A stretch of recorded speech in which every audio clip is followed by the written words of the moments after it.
Hi, it's Sandy Parker and welcome to Crafting for Almost Everyone. Today I'm going to be making a kite shaped card with my friend Rebecca from Rubber Stamp Tapestry. I hope you'll stay tuned.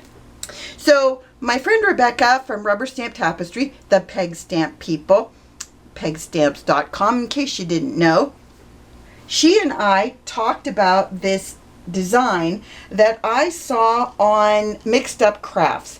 I thought it was so much fun that she made a card that was in the shape of a kite, and I thought, wouldn't that be fun to do? So that's what we're going to be doing, and Rebecca's going to be doing it as well on her channel, which is Rubber Stamp Tapestry or Peg Stamps, whichever one you check on YouTube, you'll find her. I'll put a link below. Anyway, we're both using these two stamp sets. Actually, we're using three stamp sets. We're using Autumn Delights and Carolina Dreamin'. I'll show you those up close. That's what they look like. And we're also going to be using the Perfect Layering stamps, and they look like these. This is a stamp idea that I gave to Rebecca and she ran with it because I thought it'd be fun to be able to make colored circles on all of my cards, and so she ran with it and I'm excited about that. So the stamps look like these in total. We wanted something that was very floral inspired, but the kites themselves, what we're going to be putting on them, it's going to be a very small piece of paper, so we have to have things that are small and that we can work with that will look good even though they're small. So that's why we're running with these, and I'm going to be using a bunch of colors. Well, I think I'm going to be using a bunch of colors. I think I'm going to be using Wilted, Violet, and Salty Ocean, although that's iffy at this point, in Distress Oxides. And then in Archival inks, I think I'm going to be using Forget Me Not and Sunflower. I might be using Garden Patina, might not. Cactus Flower, and then either Bamboo Leaves or Green Leaves, and maybe Olive Grove, because I like a green leaf that's realistic looking. And then I think I might use some stamping with these Brilliance, they're pigment inks, but in Starlight Silver and Platinum Planet. I haven't decided about that yet either. You know, I kind of wing it as I go. I'm going to use this just regular piece of paper to do my stamping on. It's not a heavyweight cardstock. It's really inexpensive Walmart brand cardstock. That's all I wanted. So the colors I'm going to be using are going to be in the Memento Dewdrop family. I'm going to be using Bamboo Leaves and maybe an Olive Grove. And then in, and Grape Jelly. And then I'm going to use in Archival inks Cactus Flower and Forget Me Not. And maybe some of these are a pigment ink, but it's a silver and a platinum. Might use those, I haven't decided. And then in Distress Oxides, Wilted Violet and Salty Ocean. But I can always change this up. You know how I am about flying by the seat of my pants. The first thing I like to do is I like to stamp my leaves. And so I want to get, I had my purples open, but for some reason, I don't know. I'm going to go with my greens. What I like to do with the greens is kind of double stamp, and I'll show you that in a second. I'm using this from the Autumn Delights set. I always write the name of the set on my stamps so I know where they came from in case anybody asks. And I like to stamp randomly, you know, by turning it from place to, you know, side to side and up and down. Then the next thing I'm going to do is I'm going to stamp.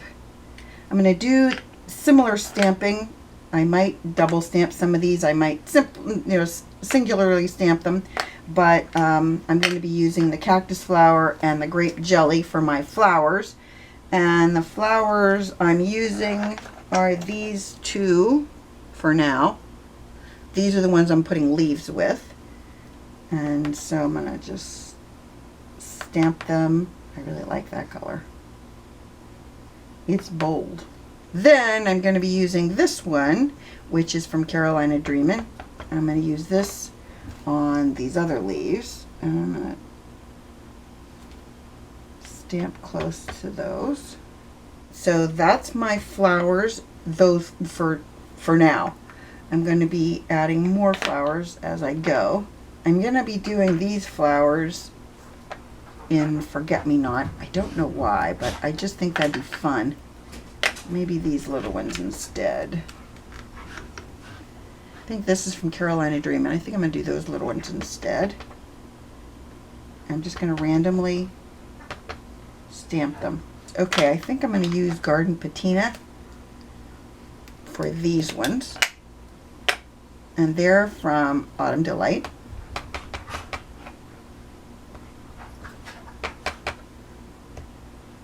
I think now I'm going to use my perfect layering circles because I want to use those in Distress Oxides.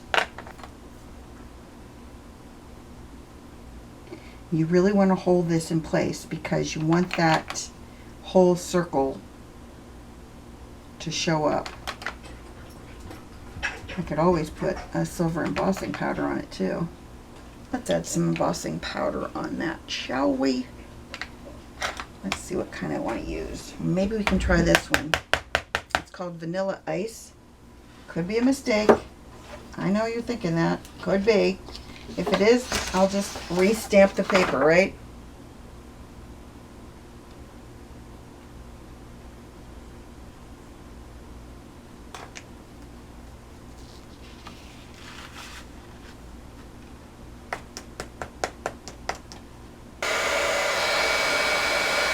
I used this Vanilla Ice embossing powder from Sparkle and Sprinkle. I don't even know if they're still in business, but that's what I used it from.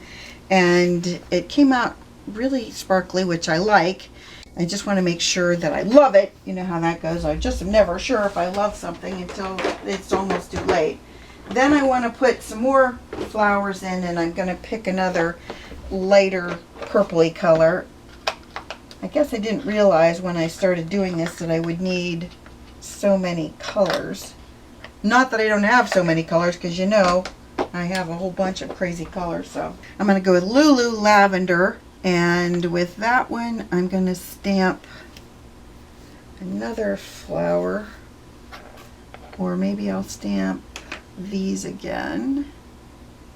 Yeah, I think I'll stamp these again, only in the Lulu Lavender. It's a very pale color. Now I think I'm gonna try the Distress Oxide Wilted Violet with the bigger perfect layering circle. I thought about stamping it over the one that has the glitter on it. I'm going to try that somewhere where someone won't notice it, like right there. Ooh, that's kind of fun. We're going with it. It takes a little bit of hand-eye coordination. That's why I'm holding, ooh, didn't do that one that well. That's why I'm holding my wrist. Still didn't get it. I'll go back to it later. I'm digging this though.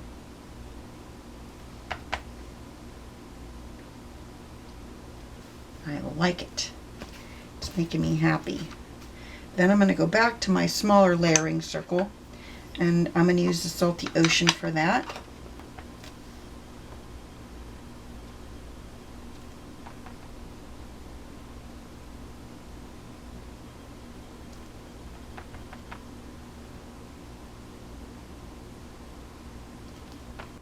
And now I'm going to try a little bit of either Dusty Concord or Shaded Lilac. I think I'm going to do the Dusty Concord with the little circle again. And do it down here to see if I like the color. Not sure. I'm going to try Shaded Lilac and see if I like it better. Yep, I like that one much better. So we'll move those out of the way and we'll go with Shaded Lilac. This time I'm just going to randomly put the smaller circle.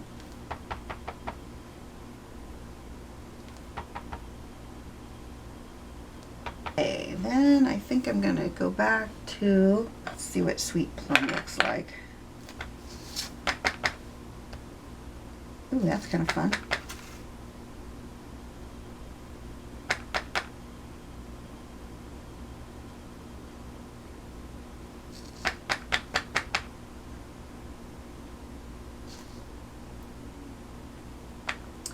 Next up, I'm going to go back to these little ones, and no, I think I'm going to stamp them in the Distress Oxide, that purple I used originally, Wilted Violet, because it's a little, they're very little, and I can sit them in amongst other colors and other images, and they won't, I don't think they'll be much of a problem because they're so little.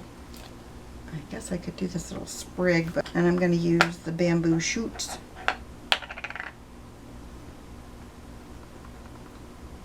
Let's see, where will I put it? Like right there? Yeah, that's fine. I just needed to fill in some spaces. So you want your paper to be 10 inches long and 4 inches wide, and we're going to make a few marks on it. The easiest way to do it is to use your paper trimmer. You're not using your paper trimmer for trimming, you're using it for the marks you need to make. So you want to put your paper in at 2 inches, and right in the cut line at the very bottom you want to put a little mark right there, and at the top, I don't know if you can see that, we're going to put another mark in the cut line. Then you want to turn it, you want to do 3 3/4, which is right there. I'm going to put a little mark right there and a little mark right at the top. Then you want to turn it around and put this in at 3 3/4. Make a little mark and 3 3/4 at the top. Make a little mark. Now here's where these marks come in handy. Well, here's where you're going to use these marks. What I'm going to do, well, first you need to take your scoreboard, and I'm only going to use my scoreboard for one mark, and that's at 5 inches. On the 10 inch, excuse me, on the 10 inch length, you're going to score it at 5 inches. Then we're going to still use our little stylus.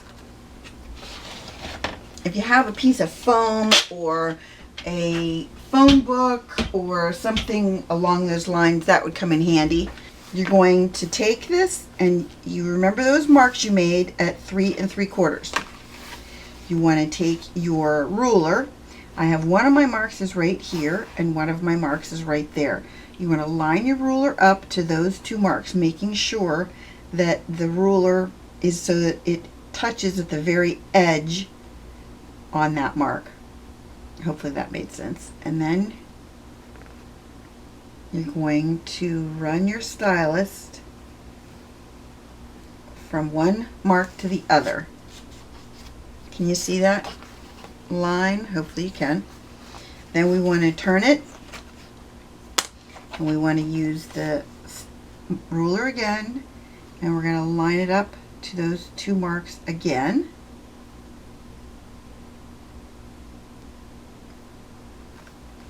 Again, making sure that your stylus ends up right on the edge of that paper. Ooh, I had a little moment there where I went.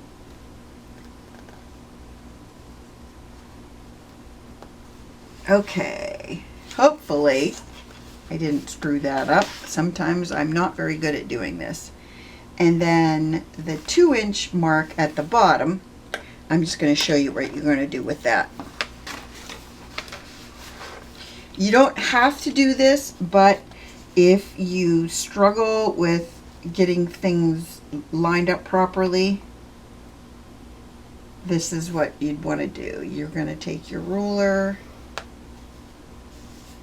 and you're going to draw a line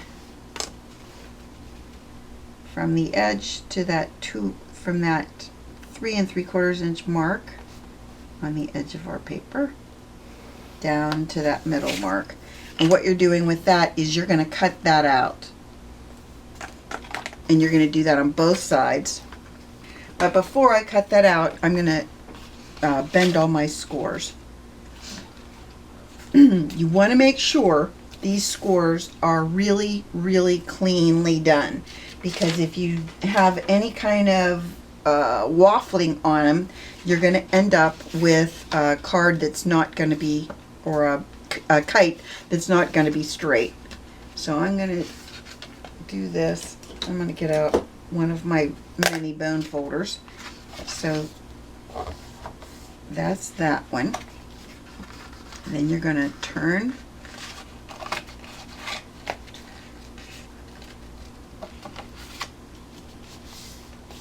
get that one scored really well.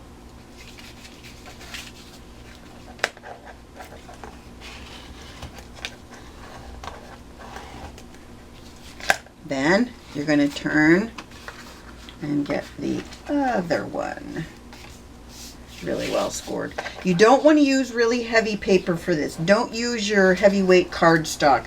You want to just use some, basic cardstock. Nothing heavy, because it's going to make your scores too wide. Excuse me, too wide, and you won't end up having your kite straight. Hopefully that made sense. Okay. Then when you make your actual kite, what you're going to do is you're going to fold those in like this. And then you have a kite. So what we're going to do is we're going to start right there. And I'm squeezing this to make sure that this is well lined up. Okay, these pieces are scraps. Then we're going to, so now we have our kite, and we're going to put that on a 5x7 card base. But before I do that, what I want to show you are the sizes of papers we're going to make and how we're going to cut them. You're going to need 2 pieces. Now this is for my base. I'm going to make 2 layers. My base mats are going to be, you're going to need 2 pieces that are 3 1/4 by 1 3/4, and you're going to need 2 pieces that are 1 3/4 by 1 1/2, and then out of our piece of paper that we just did, we're going to need 2 pieces that are 2 7/8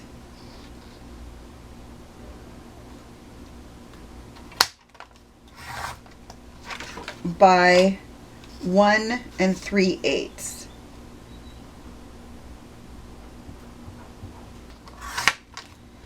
So that was 2 7/8 by 1 3/8. And this is what we're going to put over our layer.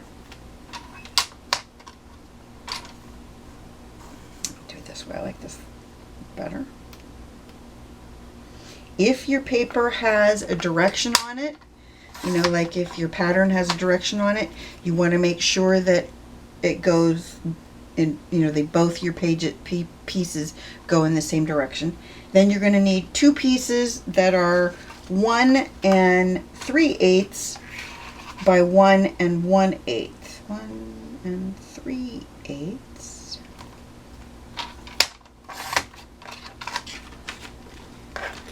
by 1 1/8. And if you can't see this, if I'm out of camera, I'm sorry, but I'll be back in camera in just a second. So then what I'm going to have you do is, I'm going to put this up so you can see this better. When you're going to have to cut these on a diagonal. And I'm going to draw on these so you can see them.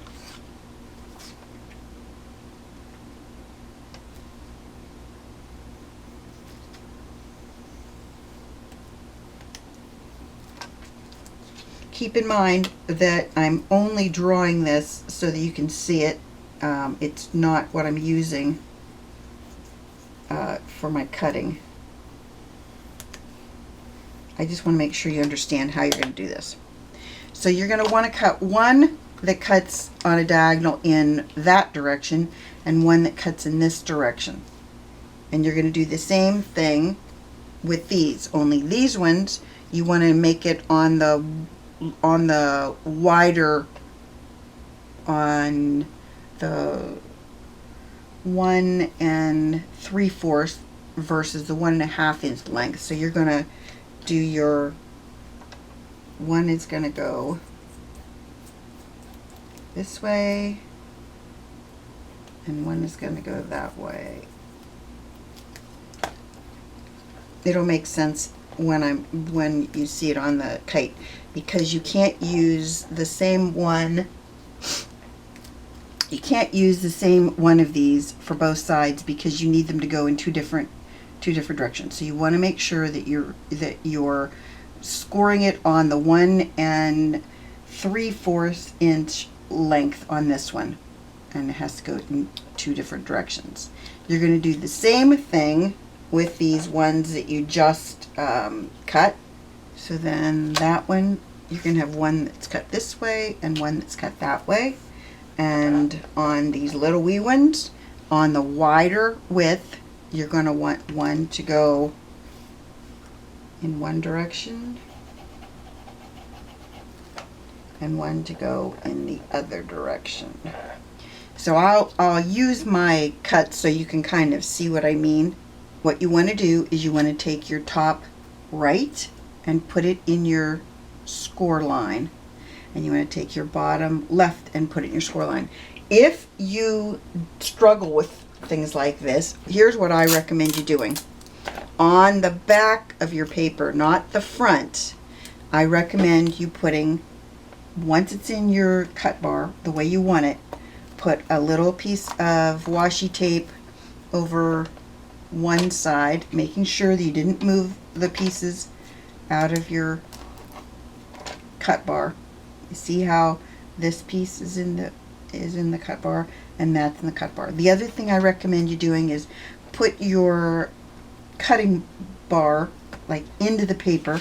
You want to put this into the paper and then cut straight up and then back down, because that way you'll be sure to get good cuts.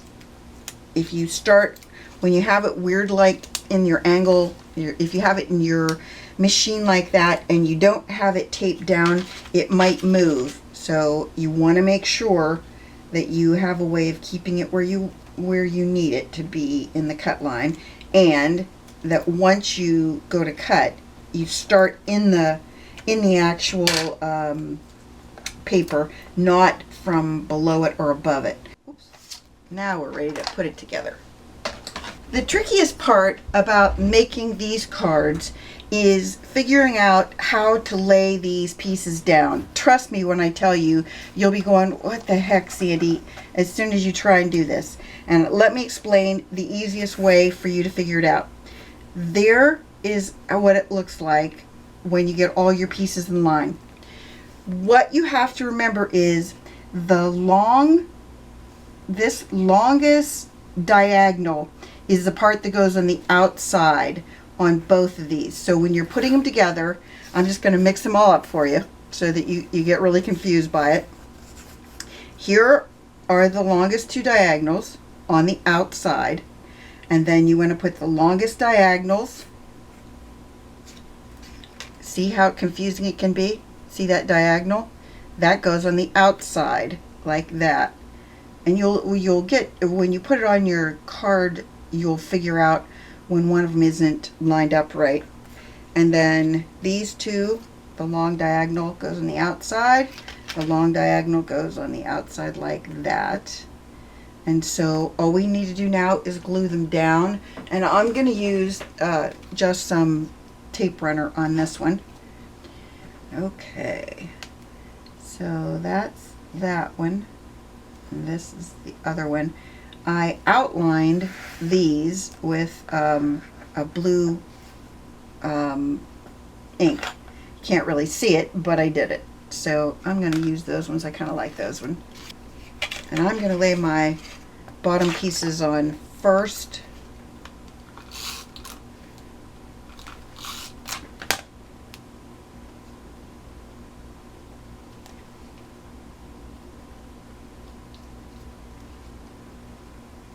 Then I'm going to use a little damp cloth and wipe off the edges where I just got glue all over myself and it. Then what you're going to want to do, I'm going to put those off the side. I cut out, I have this die of Kite, and it has a Kite string on it. Now you can use a regular string if you want to, but I decided it would be easier for me to just use this little string. And I'm not going to have my kite open. You can have your kite open, and if you want to have it open, you can make an inside piece to go with it. And I'm going to show you how to do that just because I figured that a lot of people would want the card to be open. You're going to put a little, either a magnet or a little piece of Velcro to close it, because it won't stay closed otherwise. And so what you're going to want to do for your other piece, I'm going to just get a white piece of scrap paper, and I'm going to cut it to 3.5 inches by 4.5 inches. So you're going to do a 4.5 inch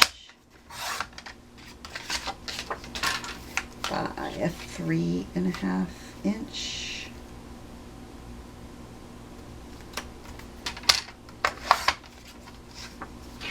So this is our piece that we're going to use.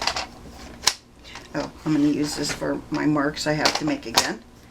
And we're going to make some marks on it like we did before, if I can find my pencil. 1 3/4 on the bottom, so you put it in your paper trimmer at 1 3/4. And you're going to put a mark at the bottom and at the top. Then you're going to turn it sideways, and you're going to put it in at 1.5 inches and make a mark in your cut line. In your cut line.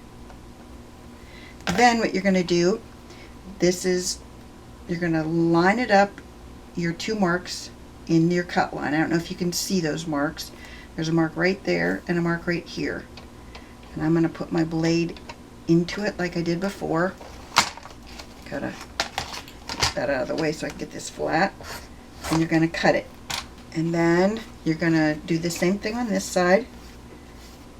You're going to make your mark,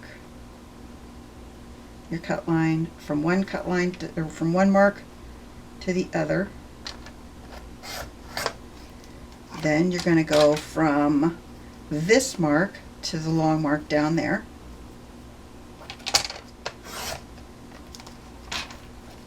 And hopefully this will fit inside our card. And open that up, and then you'd be able to put that in, and you'd be able to write on it inside your card. Yeah. So that's how you do that. And then I think I'm a little off center here. I'm not sure. I can trim that up. It looks like it just needs to be trimmed a little bit on this side. Let me just fix that. And then you just lay it in there like that.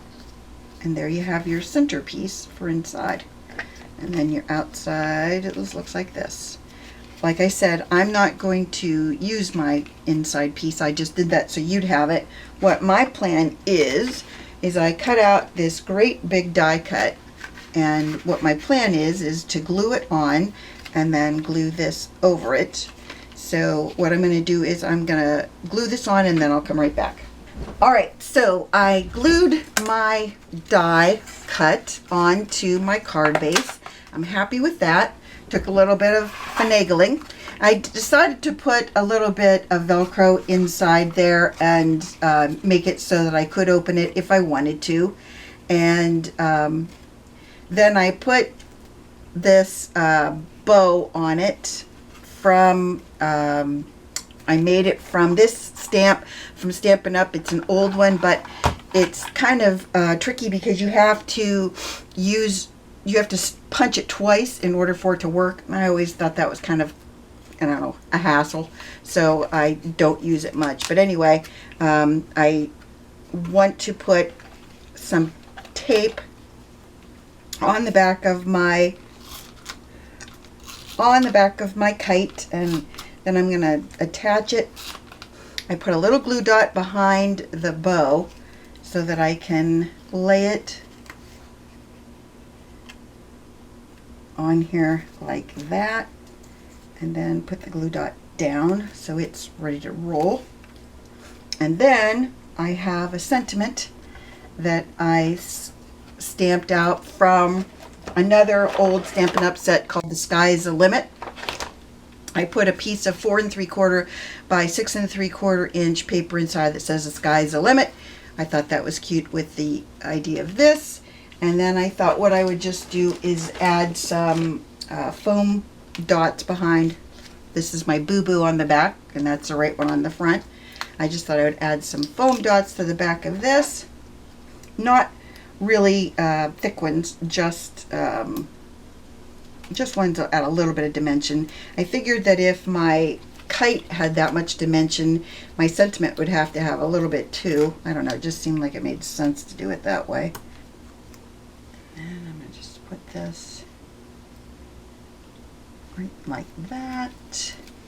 I hope you enjoyed this video and that you'll go over and check out Rebecca Walton's video on pegstamps.com, and that you give this a thumbs up and subscribe. Please tell your friends about me on social media because you know I love that. And thanks so much for watching. Bye-bye.